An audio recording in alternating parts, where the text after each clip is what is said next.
With Doubtnut, get instant video solutions to all your maths, physics, chemistry, and biology doubts. Just click the image of the question, crop the question, and get instant video solution. Download Doubtnut app today.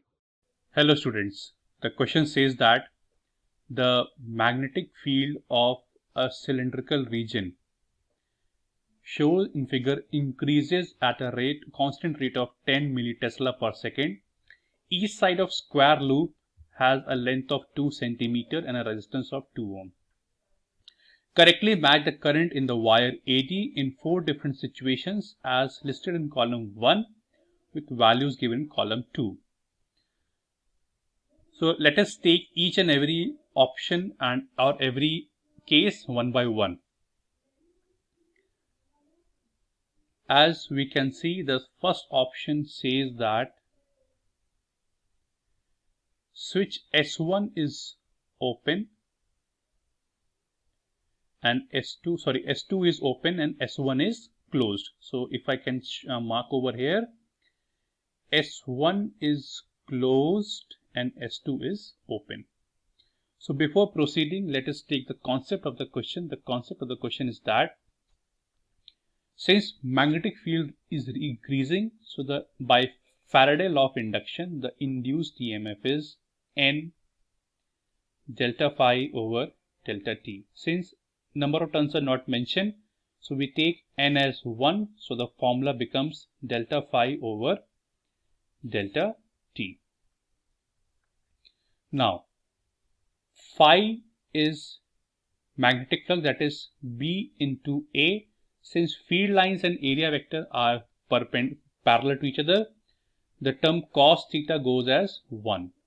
And area of the loop is constant, so it becomes A delta B over delta T. In the question, the value of delta B over delta T is given as 10 millitesla, that is 10 into 10 raised to minus 3 Tesla per second. And the area of the loop will be equal to, since it is a square loop, area will be equal to side square. Side is given to be 2 centimeter, so in meters 2 into 10 raised to minus 2 side square. So area becomes 4 into 10 raised to minus 4 meter square. Now let us calculate first of all the EMF induced. So E will be equal to 4 into 10 raised to minus 4 into 10 into 10 raised to minus 3.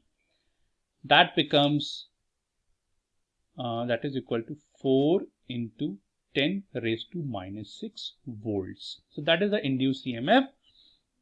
And to find current, induced current, that is EMF upon resistance. Now what will be the resistance? As you can see from the figure, these 4 sides are in series, ED, DA, AF and FA. So the net resistance of this will be equal to, EMF is 4 into 10 raised to minus 6. Since 4 sides are in series, each side is of 2 ohm. So the net resistance will be 8 ohm, because 2 plus 2 plus 2 plus 2, that will give you 8 ohm. On solving, it will come out to be 0.5 into 10 raised to minus 6 ampere, or we can write it as 5 into 10 raised to minus 7 ampere.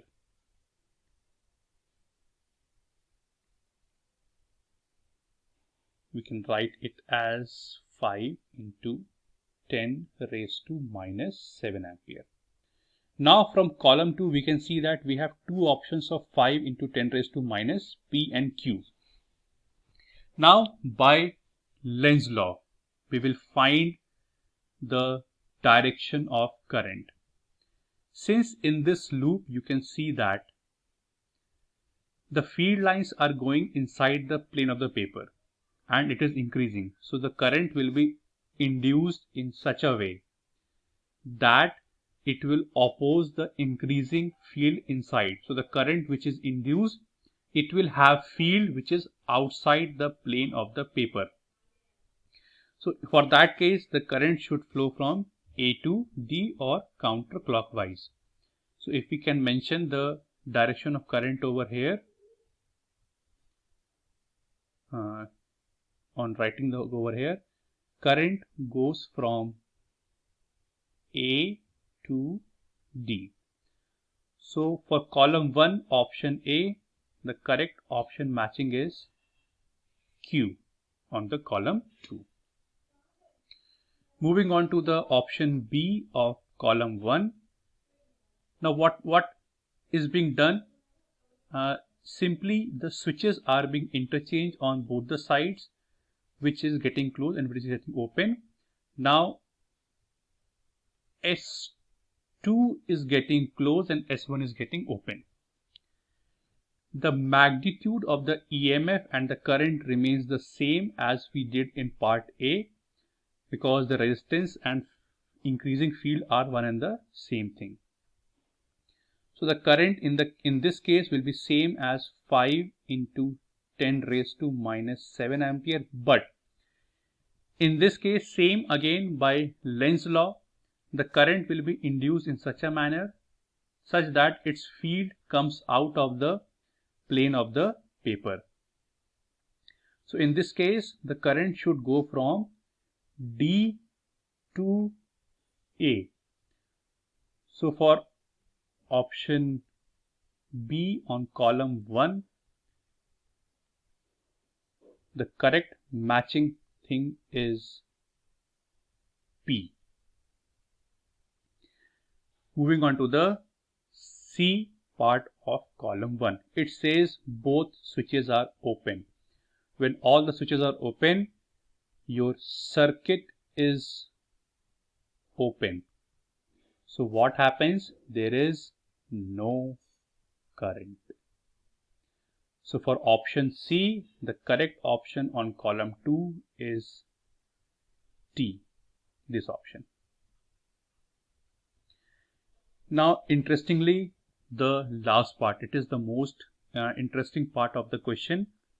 It says that both the switches are now closed. Now see, it's a very important question, it's a very important part. If we close both the switches, you can see that the resistance of this segment and this segment are same. So if you take the ratio of these two resistance and these two resistance, that is 2, 2, 2 and 2. So if we can perform, let me write this for you over here. If we take the ratio of the resistance, that is 2 by 2, that is same as 2 by 2.